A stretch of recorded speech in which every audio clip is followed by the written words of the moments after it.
മനുഷ്യരെ പട്ടിണിക്കിട്ട് കൊല്ലുക, ഈ പറയുന്ന മലമൂത്ര വിസർജനം നടത്താൻ പറ്റാതാകെ കൊല്ലുക, വെള്ളം കുടിക്കാൻ പറ്റാതാകെ കൊല്ലുക, രോഗം പിടിപ്പിച്ച് കൊല്ലുക, അതിന് പുറത്ത് ബോംബിടുക, എന്നിട്ട് എല്ലാവരും കൂടെ ഇരുന്ന് ചിരിക്കുക.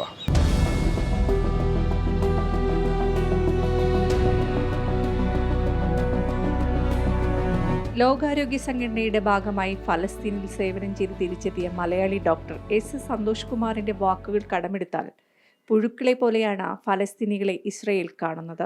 പല യുദ്ധയിടങ്ങളിലും സേവനം ചെയ്തിട്ടുണ്ടെങ്കിലും ഇത്രയും നിസ്സഹായാവസ്ഥയിൽ ജോലി ചെയ്യേണ്ടി വന്നിട്ടില്ലെന്ന് ഡോക്ടർ പറയുന്നു. ഒരു സൈഡിൽ ആകെ 10 കിലോമീറ്റർ നീണ്ടു നിൽക്കുന്ന ഈജിപ്റ്റ് ബോർഡർ അടച്ചിട്ടേക്കുക, മതിൽ കെട്ടി അടച്ചിട്ട് ഈ പറയുന്ന പോയിന്റുകൾ മാത്രമേ ഉള്ളൂ, അതിലെ കൂടെ കയറാൻ കഴിയില്ല.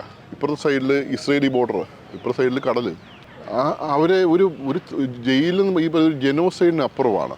ജനോസൈഡ് എന്ന് വെച്ച് കഴിഞ്ഞാൽ നമ്മൾ ഈ ഓസ്പിഷ്യലൊക്കെ നമ്മൾ കാണുന്ന പോലെ ഇവർ നേരത്തെ കൊണ്ടുവന്നിട്ട് ഗ്യാസ് ചേമ്പറിനകത്തേക്ക് കയറ്റുന്നു, ഗ്യാസ് തുറന്നു വിടുന്നു, അവർ ഭരിക്കുന്ന സംഭവം മാത്രമേ. അല്ലെങ്കിൽ ഒരു കുഴി എടുത്തിട്ട് ആൾ നിരത്തി നിർത്തുന്നു, വെടിവെക്കുന്നു, അവർ കുഴിയിലേക്ക് മറിഞ്ഞു വീഴുന്നു. മീൻസ് അതിനൊരു വേദന ഇല്ലാത്ത ഒരു മരണത്തെക്കുറിച്ച് അവർ ഈ പറയുന്ന ഒരു പക്ഷേ നാസികൾ ചിന്തിച്ചിട്ടുണ്ടാവുമായിരിക്കും, അല്ലെങ്കിൽ പെട്ടെന്ന് കൊല്ലണമെന്നുള്ളതായിരിക്കാം, എന്ത് കാര്യം. പക്ഷേ അത് ആ മരണം നടക്കുന്ന ഒരു ഈവൻ ഒരു നിമിഷം കഴിയുമ്പോൾ തീരുന്നുണ്ട്. ഇതങ്ങനെയല്ല. ചുറ്റുമുള്ള ഈ രാജ്യങ്ങളൊക്കെ എന്ത് ചെയ്യുന്നു? ശരിക്കും പറഞ്ഞാൽ ഈ ഇസ്രയേലിന് വേണ്ടിയിട്ട് ഈ പറയുന്ന ആയുധങ്ങൾ അമേരിക്ക ഇറക്കി കൊടുക്കുന്നത് ഈ ഈജിപ്തിൻ്റെ പോർട്ട് വഴിയും UAE പോർട്ട് വഴിയും സൗദി അറേബ്യയുടെ പോർട്ട് വഴിയുമാണ്.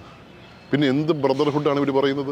രക്തം വാർന്നൊഴുകുന്ന കുഞ്ഞുങ്ങളെ വാരിയെടുത്ത് അലറിക്കറിഞ്ഞ് സഹായത്തിനായി ഓടിവരുന്ന അമ്മമാരുടെ മുഖങ്ങൾ, ഉറക്കമില്ലാത്ത രാത്രികൾ. കൊച്ചു കുഞ്ഞുങ്ങൾ ഈ പറയുന്ന ഇവിടെ നെറ്റിയിൽ